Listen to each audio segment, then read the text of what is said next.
नमस्कार। आज हम नील डोनाल्ड वॉल्श की किताब कॉन्वर्सेशंस विद गॉड बुक 2 इसके 9वें अध्याय से कुछ विचारों पर गहरी बातचीत करेंगे जी। ये अध्याय ना हमारी जो मौजूदा शिक्षा व्यवस्था है उस पर कुछ बहुत तीखे सवाल खड़े करता है। हाँ, और एक बिल्कुल अलग राह भी दिखाता है। सही। तो सवाल यही उठता है, क्या हमारी शिक्षा बच्चों को सिर्फ जानकारी रटा रही है या उन्हें जिंदगी जीने का, दुनिया को समझने का वो हुनर सिखा रही है? बिल्कुल। और यही आज हमारी चर्चा का मकसद है। ये किताब कहती है कि शायद जो मौजूदा शिक्षा है वो अपने असली रास्ते से भटक गई है। तो हम देखेंगे कि यह स्रोत ऐसा क्यों मानता है और इसके हिसाब से एक बेहतर तरीका वो क्या हो सकता है। किताब की जो सबसे पहली और शायद सबसे बड़ी बात मुझे लगी जी। वो ये है कि शिक्षा का मतलब सिर्फ ज्ञान इकट्ठा करना नहीं है, बल्कि विवेक को जगाना होना चाहिए। अब ये सुनने में तो बहुत अच्छा लगता है, पर इसका असल मतलब क्या है? चलिए इसी परत को खोलते हैं जरा। तो किताब का कहना है कि आजकल के जो स्कूल हैं वो बच्चों को ये सिखाने पर ज्यादा जोर देते हैं कि उन्हें क्या सोचना है, मतलब कौन सी जानकारी याद रखनी है। हाँ, और यहीं पर ना स्रोत ज्ञान और विवेक के बीच एक बहुत जरूरी फर्क बताता है। अच्छा। देखिए, ज्ञान यानी जानकारी, तथ्य, आंकड़े। जैसे आप गूगल पर कुछ सर्च करते हैं, जवाब मिल जाता है, वो ज्ञान है। लेकिन विवेक है उस जानकारी को इस्तेमाल करने की समझ, उसको परखने की काबिलियत और ये तय करने की क्षमता कि क्या सही है, क्या गलत, क्या जरूरी है। अच्छा। विवेक सिर्फ जवाब जानना नहीं है, बल्कि सही सवाल पूछना है और अपने सच तक पहुंचने का रास्ता खोजना है। अच्छा, तो मतलब ये हुआ कि हम बच्चों को एक तरह से चलता फिरता गूगल सर्च इंजन बना रहे हैं। हाँ, कुछ वैसा ही। जबकि हमें उन्हें वो वैज्ञानिक या विचारक बनाना चाहिए जो सवाल पूछ सके, जो चीजों को गहराई से समझ सकें। बिल्कुल सही समझा आपने। स्रोत तो यहाँ तक कहता है, और ये थोड़ी चंकाने वाली बात है, कि बच्चों को कम से कम ज्ञान दो, हैं? उन्हें ज्यादातर चीजें खुद खोजने दो। किताब में एक लाइन है, ज्ञान खो जाता है, विवेक कभी नहीं भुलाया जाता। लेकिन ये बात थोड़ी अटपटी नहीं लगती? मतलब बच्चों को कुछ पढ़ाया ही ना जाए? नहीं, बिना किसी आधार का वो खोजेंगे कैसे? क्या ये व्यवहारिक है? नहीं, देखिए, इसे बिल्कुल शाब्दिक तौर पर नहीं लेना चाहिए। स्रोत का मतलब ये नहीं है कि बच्चों को बुनियादी जानकारी न दी जाए। अच्छा। जैसे भाषा है, गणित के मूल सिद्धांत है, वो तो सिखानी ही पड़ेंगे। जाहिर है कुछ ज्ञान तो पीढ़ी दर पीढ़ी देना ही होगा। हाँ, वो तो है। लेकिन मुद्दा है जोर किस पर हो। अभी क्या है कि तराजू का पलड़ा पूरी तरह ज्ञान रटने की तरफ झुका हुआ है। विवेक यानी समझदारी और सही गलत की परख विकसित करने पर ध्यान, वो लगभग न के बराबर है। अच्छा। और स्रोत का तर्क है कि ज्ञान के लिए विवेक की ये अनदेखी, ये शिक्षा के लिए घातक है। घातक, ये तो काफी वजनवार शब्द है। स्रोत ऐसा क्यों मानता है कि विवेक की कमी इतनी खतरनाक है? क्योंकि स्रोत के अनुसार बिना विवेक के ज्ञान खतरनाक हो सकता है। सोचिए ना, आप बहुत कुछ जान सकते हैं, लेकिन अगर आपको ये समझ ही नहीं है कि उस जानकारी का इस्तेमाल कैसे करना है, किसके भले के लिए करना है, तो वो ज्ञान विनाशकारी भी साबित हो सकता है। बात तो सही है। इतिहास ऐसे उदाहरणों से भरा पड़ा है जहां बहुत ज्ञानी लोगों ने बड़ी बड़ी गलतियां की क्योंकि उनमें शायद विवेक की कमी थी। विवेक हमें संदर्भ देखना सिखाता है, नैतिकता के बारे में सोचना सिखाता है, परिणामों के बारे में सोचना सिखाता है। जब शिक्षा सिर्फ क्या पर ध्यान देती है, क्यों और कैसे पर नहीं, तो वो अधूरे इंसान तैयार करती है। ये बात तो वाकई सोचने वाली है। और इसी से जुड़ा एक और बिंदु स्रोत उठाता है। वो कहता है कि स्कूल जो हैं वो योग्यता या हुनर सिखाने के बजाय सिर्फ याददाश्त पर जोर देते हैं। जी। औरतों और वो समाज की गढ़ी हुई काल्पनिक कथाएं भी सिखाते हैं, मतलब वो कहानियां जो हर समाज अपने बारे में खुद को सुनाता है, भले ही वो पूरी तरह सच ना हो। ये इशारा करता है कि कहीं ना कहीं आलोचनात्मक सोच, जिसे क्रिटिकल थिंकिंग कहते हैं, उसको दबाया जा रहा है। पर सवाल ये कि कोई समाज या माता पिता ऐसा क्यों चाहेंगे कि बच्चे सवाल ना पूछें, चीजों को जस का तस मान ले। यहाँ बात वाकई दिलचस्प हो जाती है। देखिए, स्रोत इसका बड़ा सीधा सा जवाब देता है। वो कहता है कि आलोचनात्मक सोच जो है ना, वो मौजूदा व्यवस्था के लिए खतरा है। अच्छा। स्टेटस को के लिए। अगर बच्चे हर बात पे सवाल उठाना सीख जाएं, गहराई से सोचना शुरू कर दें, तो वो उन मान्यताओं पर, उन परंपराओं पर, उन जीवन शैलियों पर भी सवाल उठा सकते हैं जिन्हें उनके माता पिता या समाज सही मानता आया है। हाँ, ये तो है। वो पूछ सकते हैं हम ऐसे क्यों करते हैं, क्या ये तरीका सही है, क्या इससे बेहतर कुछ हो सकता है। हाँ, ये बात सही है। कोई भी अपने बनाए हुए ढांचे पर सवाल आसानी से बर्दाश्त नहीं करता। बिल्कुल। इसीलिए स्रोत कहता है कि मौजूदा जीवन शैली और सामाजिक ढांचे को बचाने के लिए एक ऐसी शिक्षा प्रणाली को बढ़ावा दिया जाता है जो याददाश्त पर आधारित हो, स्वतंत्र और आलोचनात्मक विचार पर नहीं। बच्चों को तथ्य रटाए जाते हैं, समाज की आधिकारिक कहानियां याद कराई जाती हैं, बजाय इसके कि उन्हें खुद सच की खोज करने और अपने निष्कर्ष निकालने के लिए प्रोत्साहित किया जाए। उन्हें एक तरह से सिस्टम का पुर्जा बनना सिखाया जाता है। हाँ, कह सकते हैं। कि सिस्टम पर सवाल उठाने वाला। स्रोत ने इसका कोई उदाहरण भी दिया है क्या? हाँ, वो हिरोशिमा और नागासाकी पर जो परमाणु बम हमले हुए थे उनका जिक्र करता है। अच्छा। किताब का तर्क है कि अक्सर इतिहास पढ़ाते समय इन घटनाओं को इस तरह पेश किया जाता है कि वो उस समय की राजनीतिक जरूरत या मजबूरी लगे, मतलब उन्हें एक तरह से सही ठहराने की कोशिश होती है। हाँ, जस्टिफिकेशन दिया जाता है। बिल्कुल। लेकिन शायद ही कभी बच्चों को पूरी तस्वीर दिखाई जाती है, जिसमें उस हमले के भयानक मानवीय परिणाम हो, उसके नैतिक सवाल हो, अलग अलग दृष्टिकोण शामिल हो। और अगर कोई कोशिश करे अलग नजरिया पेश करने की, तो उसे अक्सर संशोधनवादी कह दिया जाता है, या कभी-कभी देशद्रोही भी। स्रोत कहता है कि ये रवैया दिखाता है कि मकसद बच्चों को इतिहास सिखाना नहीं है, बल्कि एक खास किस्म की राष्ट्रीय कहानी या एक गर्व की भावना पैदा करना है, भले ही वो तथ्यों की कीमत पर क्यों न हो। ये सिर्फ इतिहास की बात तो नहीं होगी शायद। बिल्कुल नहीं, ये तो बस एक उदाहरण है। ये इस व्यापक मुद्दे की तरफ इशारा करता है कि जानकारी कैसे प्रस्तुत की जाती है। सही। क्या बच्चों को सिर्फ एक पक्ष दिखाया जाता है, या उन्हें अलग अलग नजरिए जानने, उन पर बहस करने, सबूतों को तौलने और फिर अपनी राय बनाने का मौका दिया जाता है?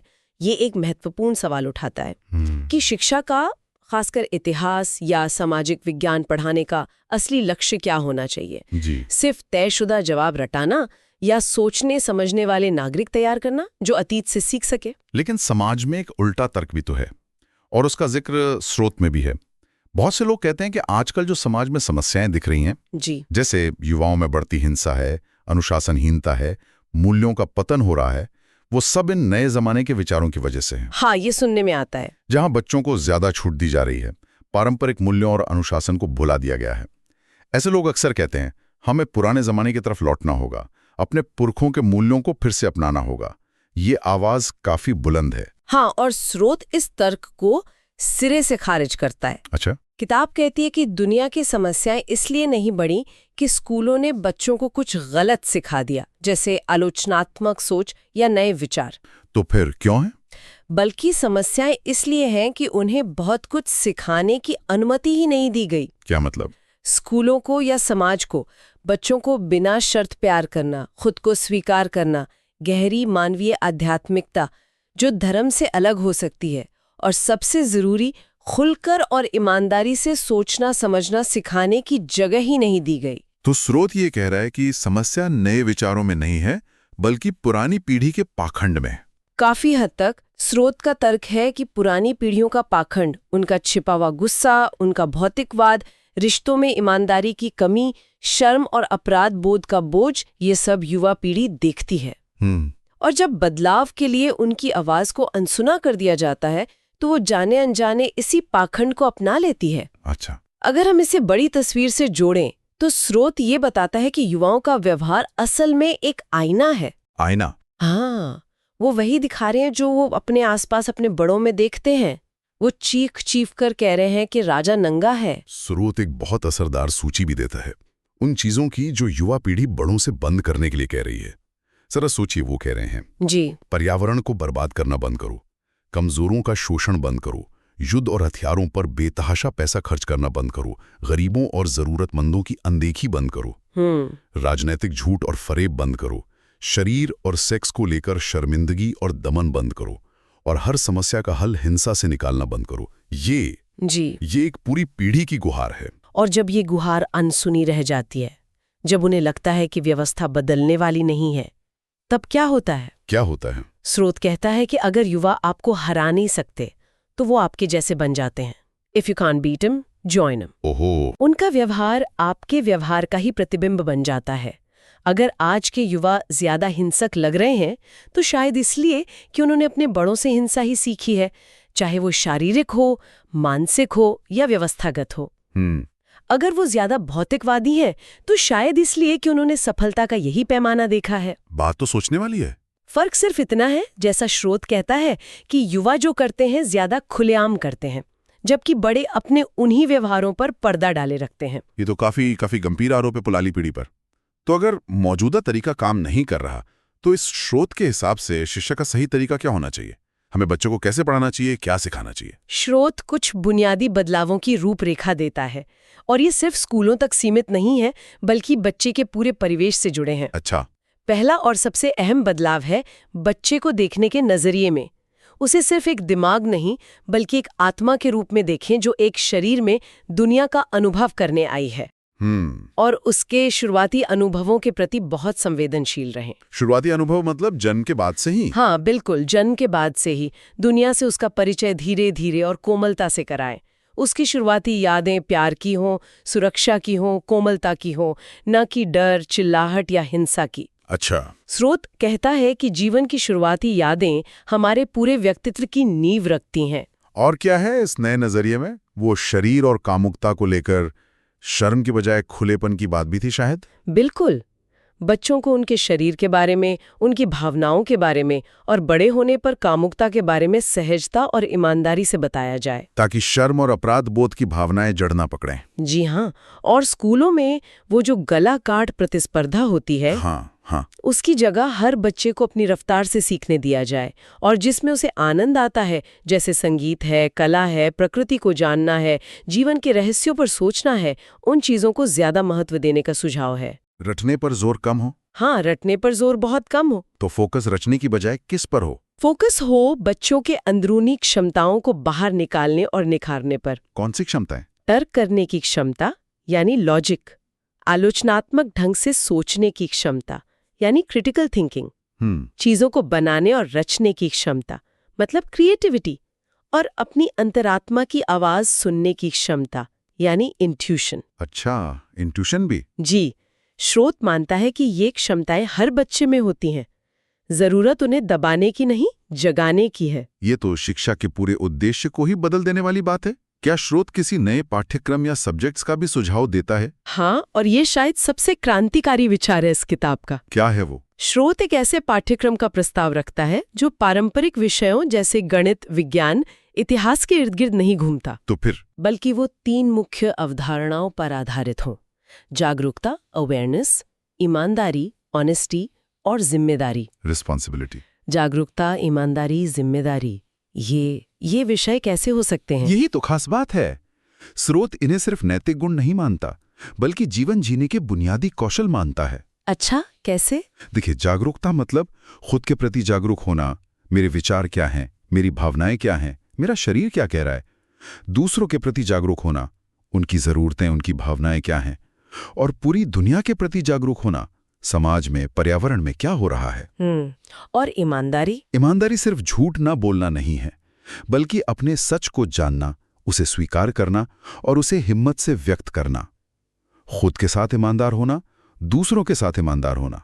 और जिम्मेदारी? जिम्मेदारी का मतलब है ये समझना कि हमारे विचार, हमारे शब्द और हमारे काम का असर होता है, और उस असर की जिम्मेदारी लेना। अपनी गलतियों की? हाँ, वो तो है ही, पर सिर्फ गलतियों की नहीं, बल्कि अपनी जिंदगी की, अपनी खुशी की, और दुनिया को बेहतर बनाने में अपने हिस्से की जिम्मेदारी लेना भी। इसे एक स्कूल में कैसे पढ़ाया जाएगा? मतलब क्या इसकी कोई परीक्षा होगी? स्रोत इसके बिल्कुल व्यवहारिक पहलुओं पर ज्यादा विस्तार से नहीं जाता, लेकिन अंदाजा लगाया जा सकता है कि ये पारंपरिक क्लासरूम लेक्चर से बहुत अलग होगा। हाँ, वो तो होगा ही। शायद ये चर्चाओं से सिखाया जाए, अनुभवों से, कहानियों से, रोल प्लेइंग से, जीवन की वास्तविक स्थितियों के विश्लेषण से। और इसका मूल्यांकन वो शायद परीक्षाओं से नहीं होगा, बल्कि बच्चे के व्यवहार में, उसकी सोच में, उसके रिश्तों में जो बदलाव आएगा उससे होगा। ये तो बिल्कुल ही अलग। ये एक तरह से ज्ञान देने की बजाय विवेक विकसित करने का पाठ्यक्रम है। इसे आप ऐसे समझ सकती हैं, पारंपरिक शिक्षा हमें खेल के नियम सिखाती है, हाँ। जबकि ये नया तरीका हमें सिखाता है कि एक अच्छा खिलाड़ी कैसे बने, ईमानदारी से कैसे खेलें और हार जीत को कैसे स्वीकार करें। तो इस पूरी चर्चा का निचोड़ क्या निकलता है? मतलब हमने देखा कि एक तरफ वो शिक्षा है जो ज्ञान और तथ्यों को सबसे ऊपर रखती है, जो शायद हमें नौकरी या सिस्टम के लिए तैयार करती है। जी। और दूसरी तरफ ये स्रोत एक ऐसी शिक्षा की तस्वीर पेश करता है जो विवेक पर, आलोचनात्मक सोच पर, जागरूकता, ईमानदारी, जिम्मेदारी और अपने सच को खोजने पर जोर देती है, जो शायद हमें जिंदगी के लिए तैयार करे। बिल्कुल। ये वाकई हमारी अगली पीढ़ी के पालन पोषण और शिक्षा को लेकर हमारी जो जड़ तक जमी हुई मान्यताएं हैं उनको चुनौती देता है। बिल्कुल। और अगर हम सोचें कि इस तरह की शिक्षा व्यवस्था जैसी स्रोत कल्पना करता है, अगर वो हकीकत बन जाए तो समाज पर इसका क्या असर होगा? हाँ, क्या होगा? शायद ऐसी पीढ़ियां तैयार होंगी जो सिर्फ जानकारी से लैस न हो, बल्कि समझदार भी हों, जो शायद पुरानी गलतियों को दोहराने के बजाय उनसे सीखें, जो समस्याओं को टकराव से नहीं बल्कि बातचीत और रचनात्मकता से हल करें, जो सिर्फ अपने लिए नहीं बल्कि सबके लिए सोचने वाले ज्यादा जागरूक और जिम्मेदार नागरिक बने। ये एक बहुत बड़ी अगर है, लेकिन सोचने लायक तो है। और इसी सोच के साथ हम अपने श्रोताओं के लिए एक सवाल छोड़ जाते हैं जो इसी स्रोत से उभरा है। जी। अगर ये सच है कि शिक्षा समाज का आईना भी है और उसे गढ़ती भी है, तो हम आज अपनी मौजूदा शिक्षा के तरीकों से असल में किस तरह का समाज बना रहे हैं?